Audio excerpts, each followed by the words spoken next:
They were Hitler's elite bodyguard, the ruthless protectors of their Führer.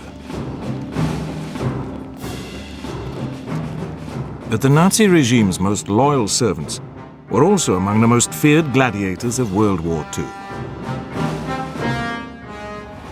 The Waffen SS, the combat units of the SS, became famous for their tenacity on the battlefield. Countless times on both the Western and Eastern fronts, Waffen SS men were the cornerstone of the German defenses, fighting to the death, even when all hope had gone.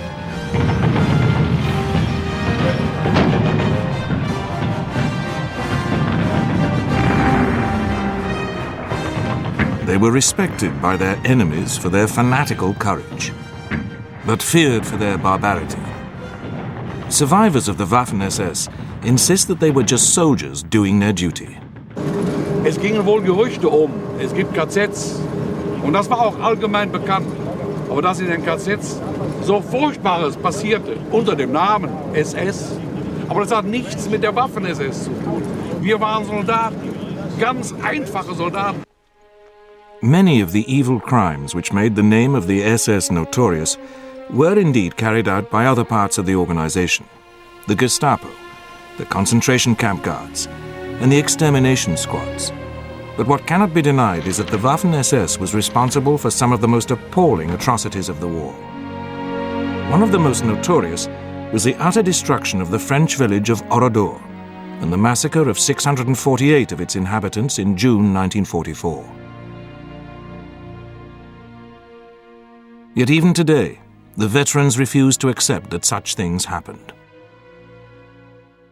Ich weiß aus meiner Dienstzeit, und ich war den gesamten Krieg über bei der Waffen-SS, ich weiß von keinem Kriegsverbrechen. Who were these men capable of such extraordinary acts of both heroism and barbarity? The origins of this elite World War II fighting force lie in the early days of the Nazi Party in the 1920s. Germany was paying the price for its defeat in 1918. The democratic Weimar Republic was grappling with the effects of the harsh peace terms imposed by the victorious Allies. The payment of massive war reparations had crippled Germany and resulted in runaway inflation and widespread unemployment. People moved towards the political extremes, the communists on the one hand and Adolf Hitler's Nazis on the other. Clashes became frequent. In 1922, the Nazis formed the Sturmabteilung, the Storm Unit, or SA, to protect its speakers at rallies. They quickly became known as the Brown Shirts from the color of their uniform. The following year, Ernst Röhm, the SA leader, formed a special unit to protect Hitler himself.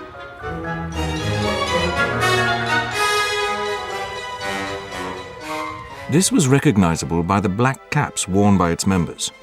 Gradually, it became independent of the Brown Shirts, taking the title Schutzstaffel, the Protection Squad, or SS, and adopting a wholly black uniform. In 1929, the mild-seeming but ruthless Heinrich Himmler, one of Hitler's closest cronies, became head of the SS. This was still small in size compared to the Brown Shirts, which now numbered over 60,000 men. Himmler stressed the differences between the SS and the SA. He saw the latter as a mass paramilitary force, whereas the SS was an elite and integral part of the Nazi Party. Himmler began to increase the SS's power base by taking over the Nazi Party's departments for intelligence and racial affairs. Soon after Hitler became Chancellor of Germany in January 1933, the SS gained very significant new roles. It provided the guards for the newly established concentration camp at Dachau in the suburbs of Munich. Eventually, this was to lead to its infamous role as the main perpetrator of the extermination of the Jews.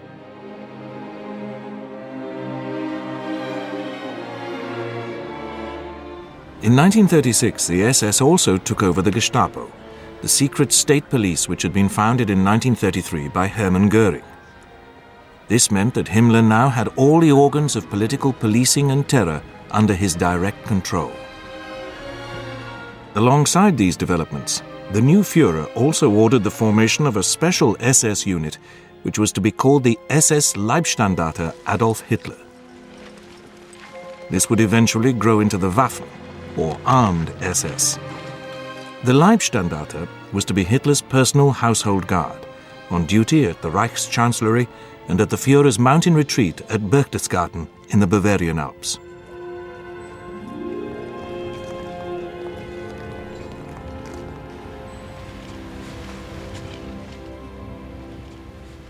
Sepp Dietrich, a bluff and outspoken World War I sergeant major who had since become part of Hitler's inner circle, was appointed to command the Leibstandarte. Its members were all volunteers, and Dietrich insisted they must be mature men of 23 to 35, in superb physical condition and at least 5 foot 11 inches tall. Applicants also had to prove that they were of pure Aryan ancestry, with no hint of Jewish blood. In keeping with Himmler's belief that the SS were an elite within the Nazi Party, the Waffen-SS recruits were indoctrinated with Nazi ideology and the belief that they were members of a master race. This was the core of the ruthlessness which the Waffen-SS were to display on the battlefield. They were housed in Berlin's Lichterfelder barracks, which under the Kaiser had been one of Germany's leading officer cadet schools. Military training was largely provided by the army. Physical fitness and field exercises played a large part. But the Leibstandarte prided itself on its turnout and drill.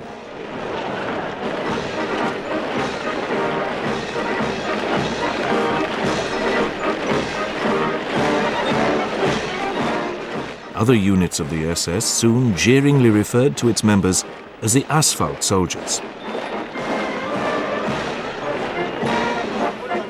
Despite the growth of the SS, the SA remained a powerful force in Germany. Ernst Röhm even advocated that Hitler give his brown shirts primacy over the armed forces in the defense of the Reich. Hitler decided that Röhm was becoming a threat.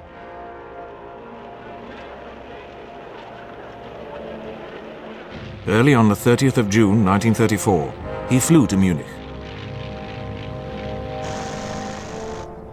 He was accompanied by Sepp Dietrich and a selected unit of the Leibstandarte.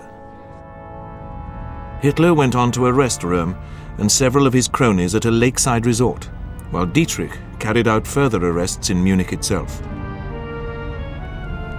Others were arrested in Berlin, and the Leibstandarte carried out many of the subsequent executions. As Himmler's adjutant, SS General Karl Wolff later explained, friendship and personal loyalty were not allowed to stand in its way.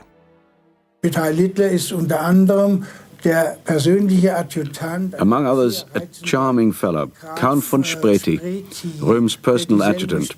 He held the same position with Röhm as I held with Himmler, died with the words Heil Hitler on his lips.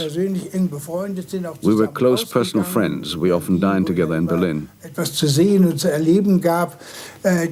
lifted his arm in the Nazi salute and called out, Heil Hitler, I love Germany.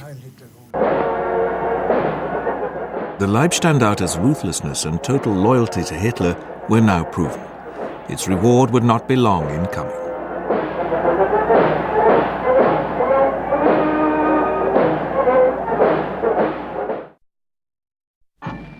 The loyalty of the SS Leibstandarte, when Röhm's brown shirts were decimated, was rewarded by Hitler with a major expansion. Sepp Dietrich's Leibstandarte became a full regiment, and 2 more were formed. These were to be known as the SS Verfügungstruppe, or SSVT, special-purpose troops who would be completely distinct from the other branches of the SS. The expansion of the armed branch of the SS did not lead to any reduction in the physical or racial standards demanded. The SSVT remained Hitler's elite political troops, indoctrinated with the belief in their superiority. Almost inevitably, the expansion incurred the hostility of the army, which suspected that Hitler was creating a rival military force. His actual intention was that in time of war, the SSVT would be incorporated into the army as a complete division. The army resisted this, refusing to provide the SSVT with the necessary artillery and other support for it to function as a division. The generals pleaded that Hitler's demands for rapid expansion of his army meant that they could not spare the resources.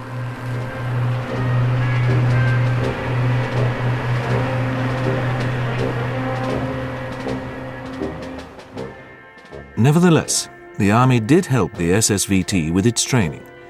It also allowed the transfer of certain officers to improve the SSVT's military efficiency. The highly experienced Paul Hauser became head of the Waffen-SS Inspectorate. Felix Steiner, the Army's Director of Education, took a similar role for the Waffen-SS. He had been a stormtrooper during World War I and saw the Waffen-SS adopting a similar role as highly trained assault troops. They would lead attacks, with the army providing the follow-up cannon fodder. The aim was to create a force of men who would be tough and ruthless. As events would show, Hauser and Steiner succeeded brilliantly. But the downside was that the men of the Waffen-SS became totally careless about human life, whether their own or the enemy's. The seeds had been sown for the atrocities which were to sully the reputation of the Waffen-SS. In spite of the army's suspicion of the SSVT, it was given control of the Leibstandarte during the annexation of Austria in March 1938, and of other SSVT units during the seizure of the Sudetenland province of Czechoslovakia that autumn. The failure of Britain and France to intervene when he dismembered what was left of Czechoslovakia convinced Hitler that it was now safe to turn on Poland.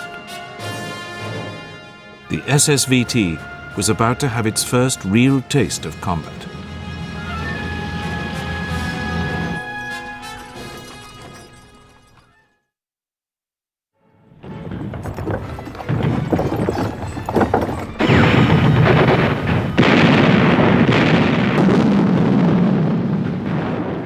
The SSVT fought in the Polish campaign as separate motorized infantry regiments.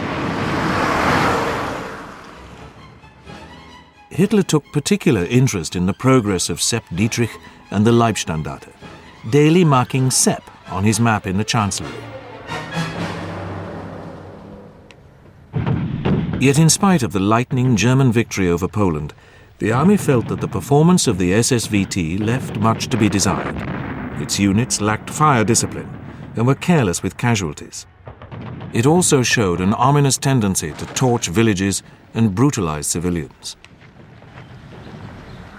In defense of his men, Himmler argued that they would have performed much better if they had been concentrated in one formation rather than fighting under senior army commanders whom they did not know. Hitler agreed to allow further expansion, but insisted that the new units must remain under the operational control of the army.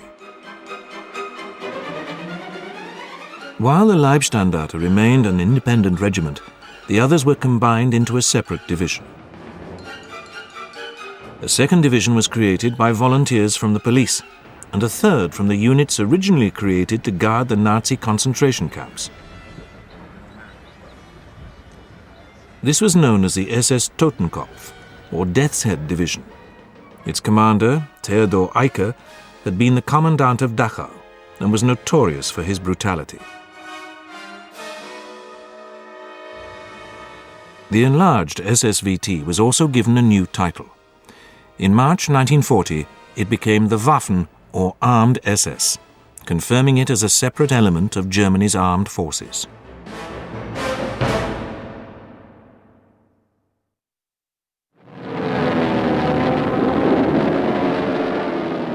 On the 10th of May 1940, Hitler launched his long-expected attack on the West. The SS Leibstandarte and a second SS regiment helped to spearhead the invasion of Holland. Simultaneously, airborne forces were dropped to capture Dutch airfields. In the 5-day campaign that followed, the Leibstandarte linked up with the airborne forces after a number of clashes with Dutch troops.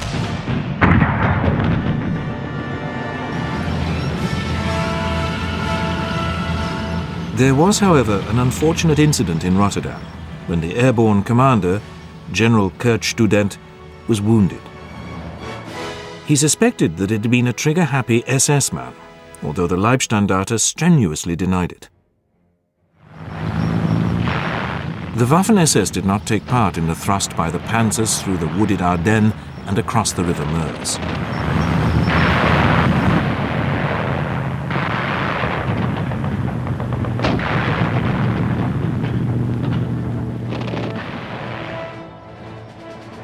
But as they began to rampage westwards, the SS Totenkopf division was summoned from the reserve to fight in support of Erwin Rommel's 7th Panzer Division. On the 21st of May, the British launched an armoured counterstroke into the flank of 7th Panzer and the SS Totenkopf. They succeeded in knocking the Germans off balance momentarily and caused some panic, especially in the ranks of the Totenkopf, before the advance westwards continued. The Germans now trapped the British, together with French troops, in a pocket based on the port of Dunkirk.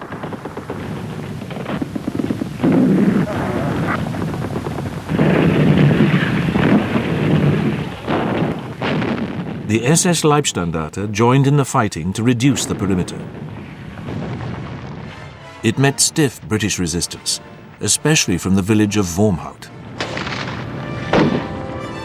Dietrich himself was shot up in his car and had to spend some time under fire in a ditch. Not until almost nightfall was the village secured.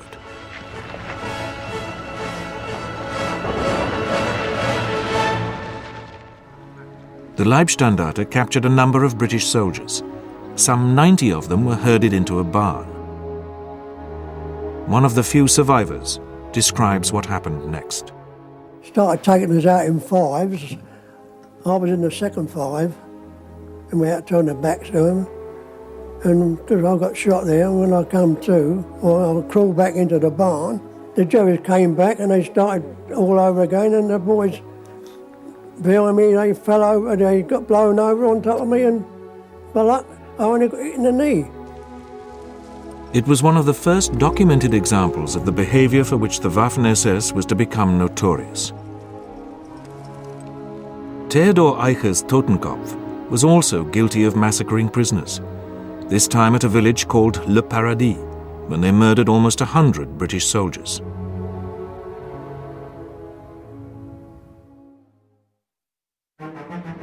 To celebrate his victory in the West, Hitler made a triumphant speech in Berlin's Kroll Opera House on the 19th of July. He singled out the Waffen-SS for special praise. Its tactical performance had improved, but blind obedience and ideological brainwashing made Waffen-SS soldiers careless with their lives and frighteningly ready to murder prisoners. Following the campaign in the West, Himmler was keen to expand the Waffen-SS, but the army was concerned that he was stealing recruits. Hitler therefore authorized only a small expansion, but did allow one significant change. A new division, the SS Viking, was formed from the citizens of German-occupied countries inhabited by people of related stock, as Himmler put it. A number of right-wing Danish, Dutch and Norwegians volunteered to join the SS Viking division. One Dane later gave his reason for enlisting in the Waffen-SS. I was fighting voluntarily in the Waffen-SS on the East Front for the idea of Europe united. And what I would like to emphasize is that Germany, we had the only opportunity we had to fight the communism. We couldn't do it alone. We could do it together with Germany. In the meantime, the SS Das Reich division and the Leibstandarte took part in the invasion of Yugoslavia and Greece in April 1941. The campaign saw both units distinguish themselves, and one particular action typified the best aspects of the fighting spirit of the Waffen-SS and its determination to prove itself better than the army. Hauptsturmführer Walter Klingenberg, a company commander of the Das Reich, led his men in a race to reach the Yugoslav capital Belgrade before the army's crack Großdeutschland regiment. Although severely hampered by the spring rains which had turned the roads into quagmires, his unit reached the banks of the Danube first. But it was unable to cross because all the bridges had been destroyed. Klingenberg found a single rowing boat, which had been abandoned, and crossed the river with 10 volunteers. They headed for the German embassy, which was besieged by an angry crowd. Klingenberg used the embassy phone to telephone Belgrade's mayor. He then threatened to call in an airstrike unless the city surrendered. Unaware that the Germans had no radio, the mayor fell for the bluff and gave in. Klingenberg received the Knight's Cross for his achievement. He was to fight on in the Waffen-SS, dying in April 1945, only days before Germany surrendered. When the Germans reached Greece's capital, Athens, it was Sepp Dietrich who took the surrender of the Greek army. Once again, one of the Führer's favorite soldiers had proved a hero, and the Waffen-SS had added to its growing reputation for élan and aggressiveness. The campaign in the Balkans was, however, a mere sideshow compared to the storm that Hitler was about to unleash.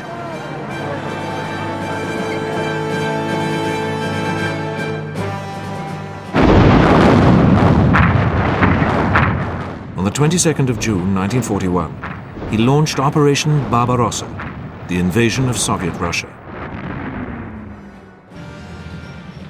By now, the Leibstandarte had been expanded to a fully fledged division in its own right, and all 6 existing Waffen-SS divisions took part in the initial assault.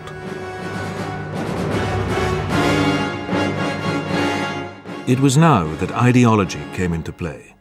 The men of the Waffen-SS were imbued with the belief that the Russians were subhuman and that they were embarking on a crusade to save Western civilization.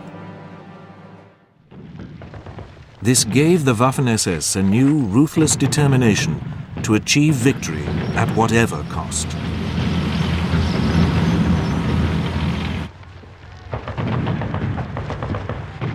The army generals soon came to respect its fighting qualities in a war that was more savage than any so far experienced. But the reputation of the Waffen-SS was soon being linked to the activities of other SS units, in particular the Einsatzgruppen, or extermination squads, which organized massacres of thousands of Soviet Jews.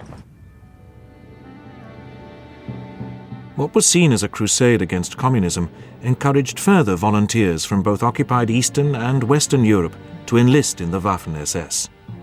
They became known as the Foreign Legions of the SS, and were often amongst the most ruthless members of the Waffen-SS. Typical of the men who came forward was the Belgian Léon de Grelle, who had been a leader of the extreme right-wing Rexist party before the war. He raised the Walloon, or Flanders Legion, which was incorporated in the Waffen-SS. De Grelle took it to Russia and led it in combat. Hitler personally decorated him with the Knight's Cross and is reputed to have said, "If I had had a son, I would have liked him to be like you."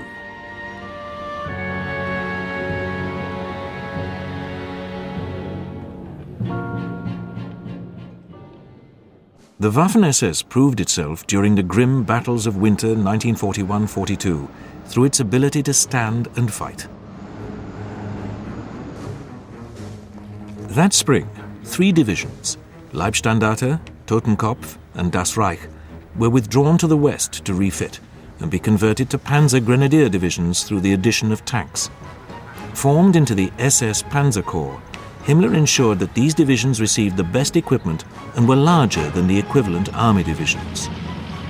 The SS Panzer Corps, commanded by Paul Hauser, returned to Russia in early 1943 and won undying fame for its recapture of Kharkov that spring.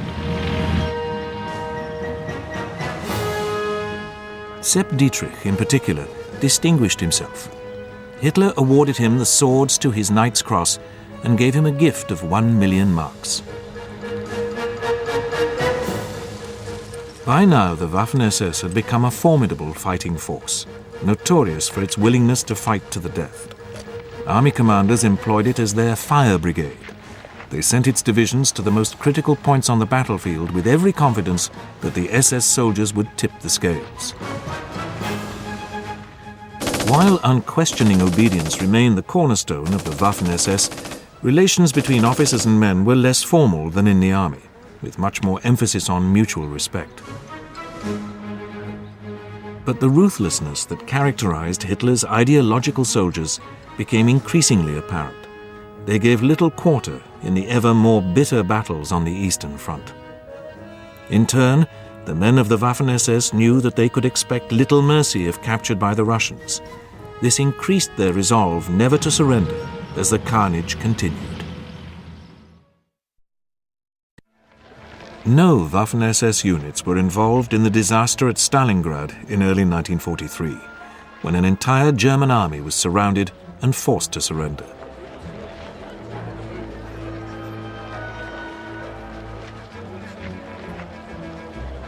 But it was to be heavily involved in the crucial battle which finally confirmed that the tide of war on the Eastern Front had turned. In July 1943, the Germans launched a major offensive designed to pinch out the massive Kursk salient.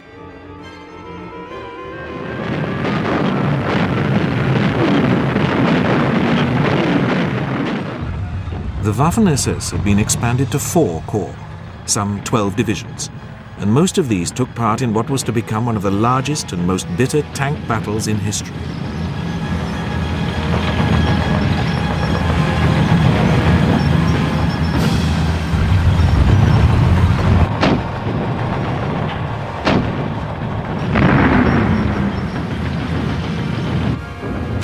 After a week's fighting against ever tougher Russian resistance, Hitler was obliged to halt the attack.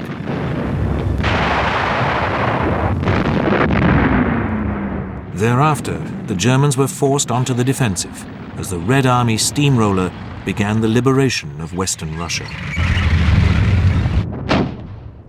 The SS divisions again became the cornerstone of the German defense. Time and again, they counterattacked and broke out of encirclements as the Russian offensives drove ever further west. But Hitler was increasingly aware that the Allies were posing a growing threat to Germany in the west. Italy had been invaded, and Anglo-American forces were building up in Britain. An Allied landing in France was inevitable, and it would soon present the Waffen-SS with fresh challenges.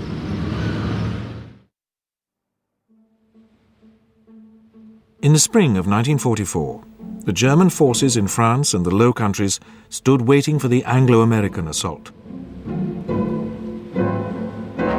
Behind the coastal guns and beach obstacles of Hitler's much-vaunted Atlantic Wall and the infantry divisions that supported it were deployed 11 Panzer and Panzer Grenadier divisions.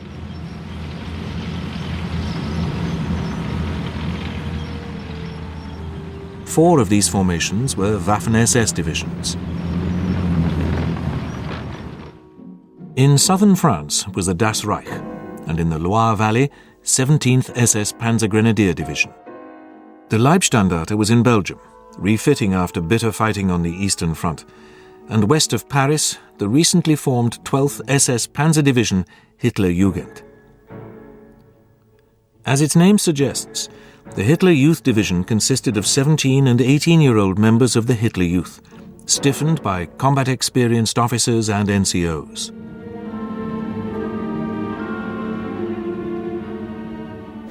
The recruits of the Hitler Jugend Division were the generation of boys who had been educated wholly under Nazi rule. Indoctrinated since earliest youth with the ideology of survival of the fittest and war as the noblest activity of mankind, they were to be among the most fanatical of all Hitler's political soldiers.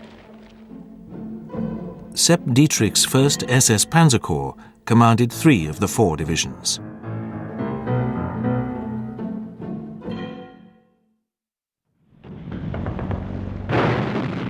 When the Allies did land in Normandy on D-Day, the 6th of June, only one panzer division was close to the beaches, but its units were too scattered for it to be able to contest the initial landings. Hitler refused to allow the bulk of the panzer divisions to be moved without his permission.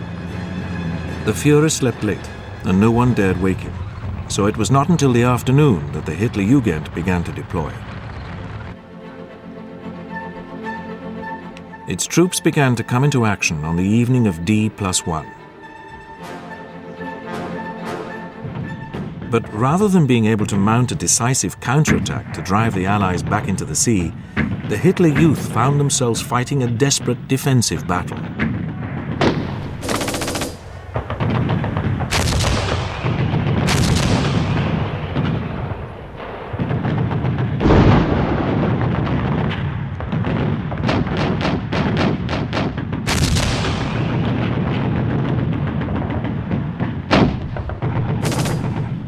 By the 13th of June, the British appeared poised to break through the German line in the area of the village of Villers-Bocage.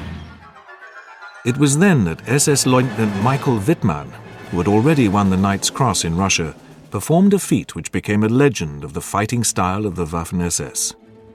He was supervising some much-needed maintenance on his 5 Tiger tanks in a wood when he spotted a column of British vehicles travelling along the road running up the hill from Villers-Bocage. Realizing that they had halted, Wittmann jumped into his tank and charged down the column, firing as he went.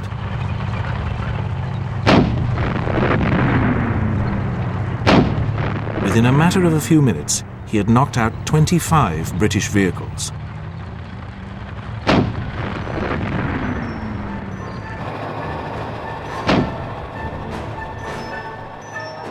Wittmann charged on into the village, and only then was his Tiger disabled by a British Cromwell tank, firing at almost point-blank range.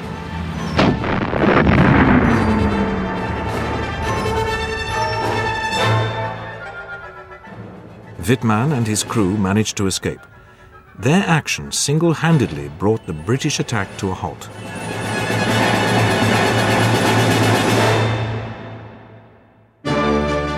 In the meantime, the Hitler Youth became involved in the tenacious defense of the city of Caen.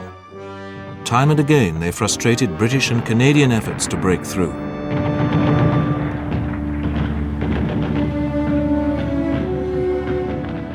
Fritz Witt, their inspirational commander, was killed early in the battle.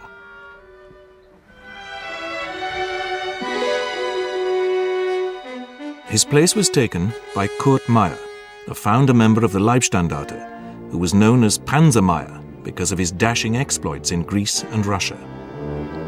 In spite of their dwindling strength, Meyer and his young soldiers fought on, gaining high respect from friend and foe alike. But if the Waffen-SS divisions fought bravely in Normandy, they also displayed the same ruthlessness as in Russia. On at least 2 occasions, captured Canadian soldiers were shot in cold blood.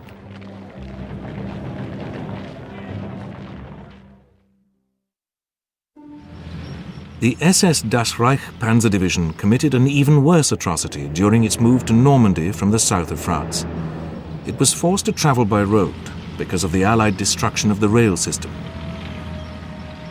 The French resistance constantly harried the Germans, blowing bridges and mounting ambushes. Finally, in the village of Oradour-sur-Glane, the Das Reich wreaked a terrible revenge. The Waffen-SS troops rounded up the villages and set their houses alight. Then they herded them into the church and torched this as well. A total of 648 French civilians were slaughtered in this atrocity. For many, Oradour was the defining moment when the claim that the Waffen-SS were simply combat soldiers was exposed as a myth. Despite their claims after the war that they were never involved in atrocities, the gaunt ruins of this French village still prove otherwise.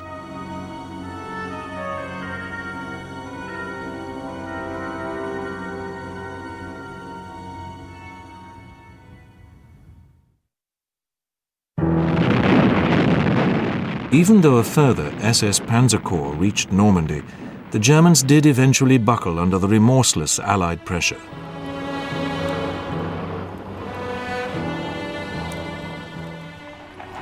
The shattered remnants of their army withdrew eastwards across France.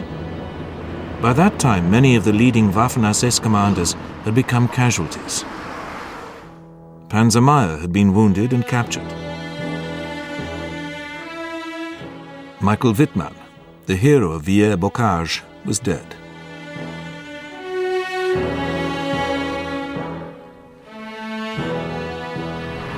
Only overstretched Allied supply lines prevented the German retreat from becoming a rout.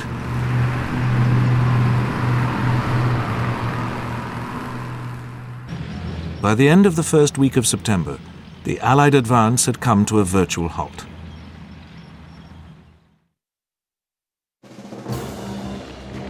The Waffen-SS divisions were withdrawn from the line to refit. Two of them, the 9th and 10th SS Panzer Divisions, did so in the Arnhem region of Holland. This was to prove disastrous for the Allies. For on the 17th of September 1944, they mounted a massive airborne operation to outflank Germany's last natural bastion in the west, the River Rhine, by seizing bridges over the Dutch waterways. British and Polish paratroops dropped at Arnhem. The Waffen-SS troops went quickly into action.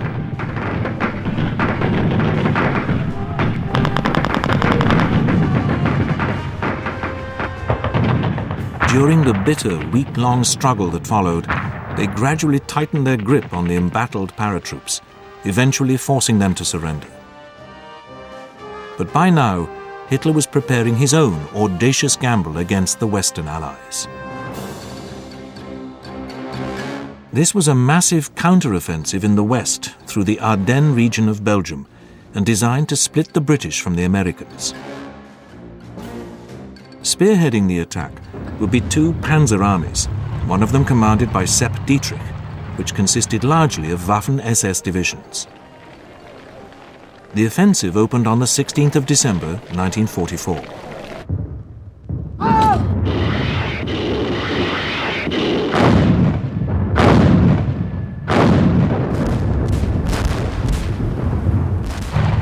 Dietrich's battle groups sliced through the American defenses, spreading panic and confusion. But the hilly and wooded Ardennes was very much harder going in December 1944 than it had been in May 1940. After the first few days, the weather cleared, and Allied air power began to wreak havoc.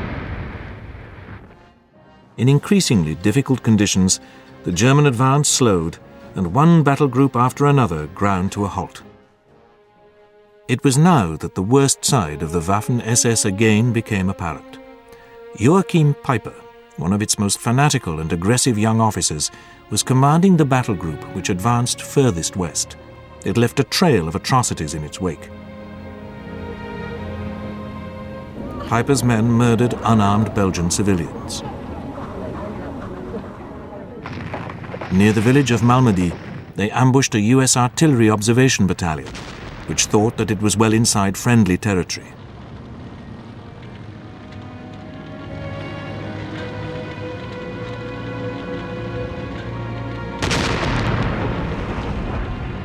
Ruthlessly picking off the vehicles at the beginning and end of the convoy so as to trap the remainder, Peiper's men ensured that few of them escaped the carnage that followed.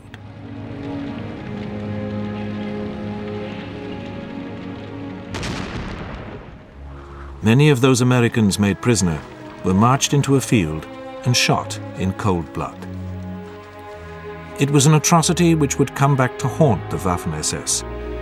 But despite their barbarity, by the end of December, Hitler's armies were in retreat.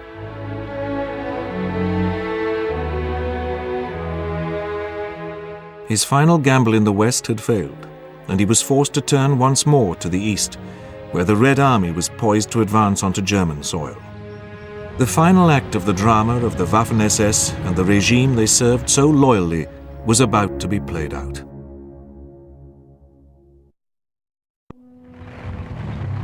As 1945 began, the Red Army prepared for the assault, which would take it into the Nazi Reich. Hitler ordered Sepp Dietrich to move his army to Hungary to lead an offensive to recapture the oil fields near Lake Balaton. Dietrich's command was renamed 6th SS Panzer Army, Himmler's ambition for the Waffen-SS to fight under its own command had at last been realized. The final German offensive in the east took place in early March 1945.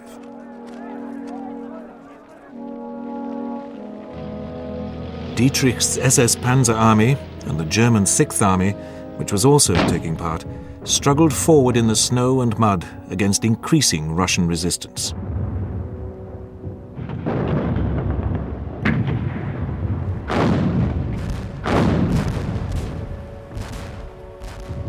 Within a week, the attack had ground to a halt. So angry was Hitler that he ordered the SS men to remove their prized divisional cuff bands as a mark of disgrace.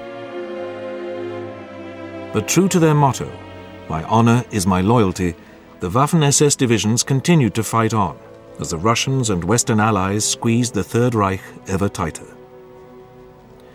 By now, on both the eastern and western fronts, the true horror of the activities of other branches of the SS was becoming clear, as the extermination camps were overrun. Horrified Allied troops made little attempt to differentiate between the guilt of those who wore the SS badge. In the West, the Allies continually came up against small pockets of fanatical SS resistance, but this could only delay the inevitable. In the East, the remnants of the 6th SS Panzer Army could not prevent the Russians from capturing Vienna.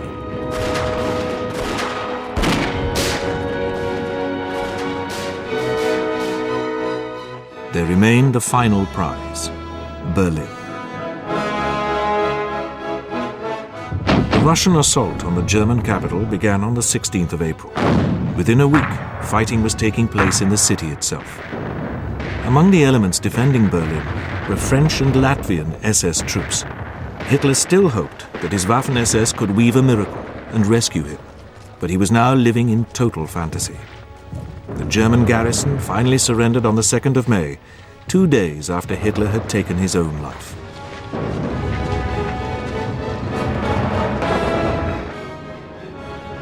Fearing that they would receive little mercy from the Russians, there was now a rush among the surviving SS and army formations to surrender to the Western Allies. A number of SS divisions conducted formal surrender parades to demonstrate their defiance.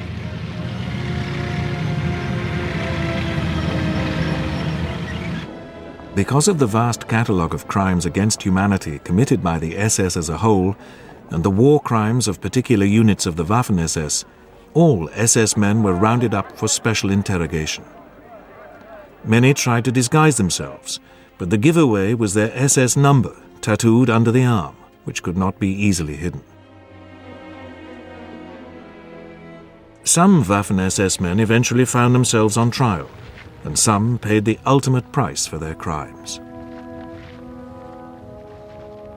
Very few of those who fell into Russian hands were ever to get back to Germany. For the Waffen-SS, the trial of the men involved in the Malmedy massacre was the most notorious. Almost everyone in the Waffen-SS chain of command was arraigned, and the vast majority found guilty. Sepp Dietrich, under whose ultimate command Peiper had been, was among the first to be sentenced. President, at the time the vote was taken concurring, sentences you to life imprisonment, commencing forthwith at such places may be designated by competent military authority. Joachim Peiper, whose battle group had been responsible for the massacre, was one of 6 men sentenced to death. The death sentences were eventually commuted, and Dietrich himself was released on parole in 1955, but the long arm of justice had not yet finished with him. 2 years later, he was arraigned by a West German court for his part in the Night of the Long Knives in 1934. He was sentenced to a further term in jail, but was released after 15 months on medical grounds. For him, and for many of those who fought under him, the brutal reality of what had been done was soon glossed over. Ich muss dazu sagen, dass wir eine Fronttruppe sind. Wir sind nur vorne gewesen, wir haben gekämpft. Was im Hinterland passiert ist, davon wissen wir nichts. Wir waren Soldaten, ganz einfache Soldaten. Despite all the evidence to the contrary, it appears that the West German government agreed. During the 1950s, it awarded the Waffen-SS veterans war pensions, on the grounds that they had fought for their country in the same way as every other soldier. The authorities also allowed those who fought in the Waffen-SS to form their own association, Hayag, which continues to this day. This was in stark contrast to the treatment of men like Leon de Grelle, who had fought in the foreign legions of the Waffen-SS. He could never return to Belgium, where he was regarded as a traitor, and lived out the rest of his long life in Spain. Sepp Dietrich, the personification of Hitler's political soldiers, died in his bed in April 1966. He was buried with the honors befitting one who had fought with gallantry and distinction for his country. Dietrich and his comrades in the Waffen-SS developed a combat reputation second to none. Their determination to fight on, often against impossible odds, gained the respect of their enemies and the admiration of their countrymen. They were true gladiators. But poisoned by its ideology, their tragedy was that they became the willing servants of an evil regime. Their reputation as fighting soldiers will be forever sullied by the atrocities which they committed in its name.